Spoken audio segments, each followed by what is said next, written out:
Welcome into Wingin' Wednesday. Our panelists are here. I love that man's stories. Anytime, let's just give some behind the scenes. Oh, yeah. Anytime you hear that music run longer than you're comfortable with, it's because Warren is telling us something that's not worthy of air.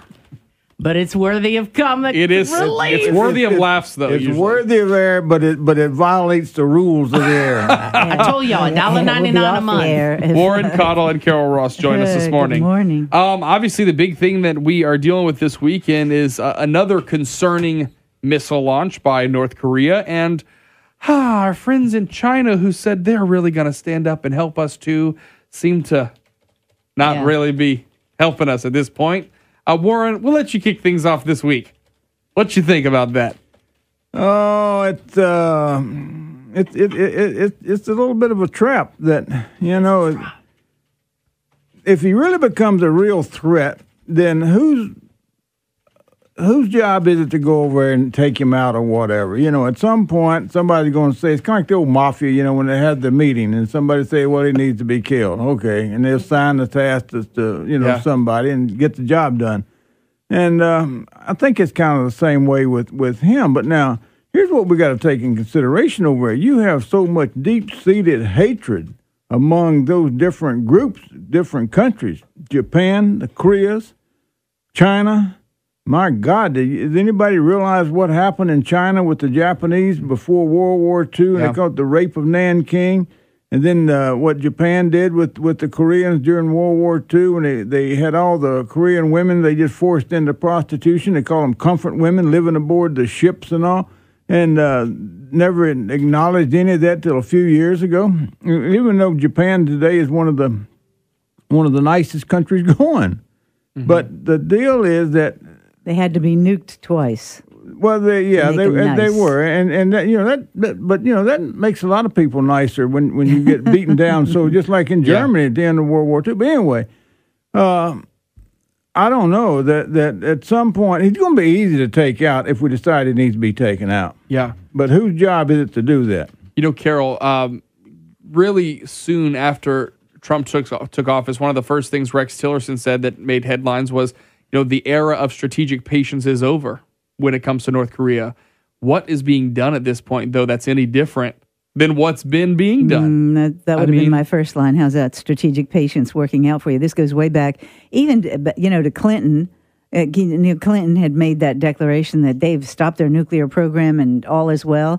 And then you had Bush with the six party talks that they had that absolutely we got it solved this time. No, we don't. It just gave them enough time to continue work, just as Iran did, continued to lie, buying time and advancing their program. And one day we're going to be facing the same thing from them that we have with Iran. And and no bad behavior goes unrewarded by the United States. What did Obama do? Gave them billions of dollars, and helped them advance their program. So I think the era of strategic patience should be over. At the very least, we could nuclear arm Japan. Now, wouldn't that put the fear of God into China and to all of them? Because they are afraid of. Remember, little bitty Japan just beat the pants off of China and just about everybody else when they were in their war mode and almost did us in. They are fierce fighters, but were. But yes, because this is a serious situation. And now Trump comes out and he's really getting on China about the trade imbalance and how they've done more trade. So, what that non-patience, what the end of the patience looks like, I think is what worries everybody.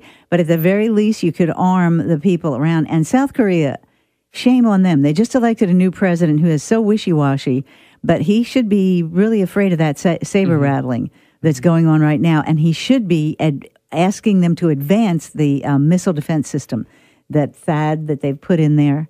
Yeah. Warren, I'm interested in kind of your thoughts about this. What we heard about so many different issues, about healthcare, about foreign policy, et cetera, when President Trump was running for office, was that we'll just take care of it.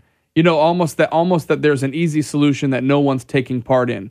Do you think he is coming to his own and realizing it's not as easy as just, we'll tell him that we're serious now, because people would have done it in the past. Bush would have done it. Obama would have done it if it was that easy. No, I don't believe that. You know, it's what the same thing that people said when Reagan got elected. He's beginning to find out that there's no easy answers. Well, by God, there are easy answers. You just have to have the guts to do it. You know, the problem with getting anything changed is Congress. They're the ones who make the laws. They're the ones who's got to do it. You know, that the president can only do so much. And that if you just look at what's going on with health care, what's Congress done with it? Nothing. You know, and you can just go on and on and on. And all of these phony wars we get into, you know, it used to be that Congress had to declare war. So then Congress said, well, we don't really think we ought to declare war. So what, you know, which is what the Constitution says we're supposed to do. Mm-hmm. So then they said, well, we'll just authorize the president to do what he wants to do. Mm-hmm. You know, I mean, that's the whole point, that there are some simple solutions. We just have to have the guts to do it. Exactly, and they just pulled back the that blanket authorization after 9/11. I think they did pull that back from the Middle East situation. However, I want to say this. They were talking about how high that missile flew. If you had flattened out the trajectory a little bit, it could have gotten to, well, it could have gone over 4,000 miles, which would have put it at Alaska. If they had flattened it out even more, it could have gone over 6,000 miles, which would have hit San Francisco. So these are real threats.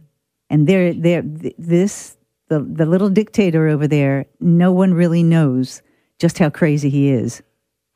No one really knows. They've never done a Rorschach test on that goofball. So do we just go to war? What do we do? Well, I think that bomb them and hope for the best? Well, here's the problem. We tweet at him. No.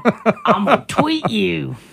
We do the same thing that Reagan did with when he bombed Libya, you know, and everybody said, well, if they do that, they're going to, you know, you may sink a Soviet ship out there and we're going to be in World War III. So what did he do? He called up Moscow and said, look, we're getting ready to hit Gaddafi, get your ships out of the way. And they said, okay, just give us about 24-hour notice. And they did. Well, and so it's kind of what you need to do over there. If you really think it's that serious or whatever, I'm going to tell you, it's South Korea, if they want to, they will march through North Korea. They'll be at the Chinese border in less time than it took us to clean out Kuwait, Saddam Hussein from Kuwait.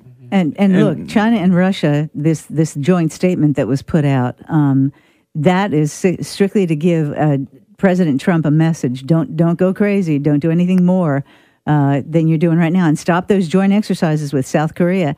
And if he does, he's crazier than the little crazy person up there, because that's exactly what they want to see. They are testing the mettle of this president. He needs to do, I think, a dramatic strike, targeted but dramatic strike, to stop it right now. Wingin' It Wednesday brought to you by our friends over at Service Cadillac.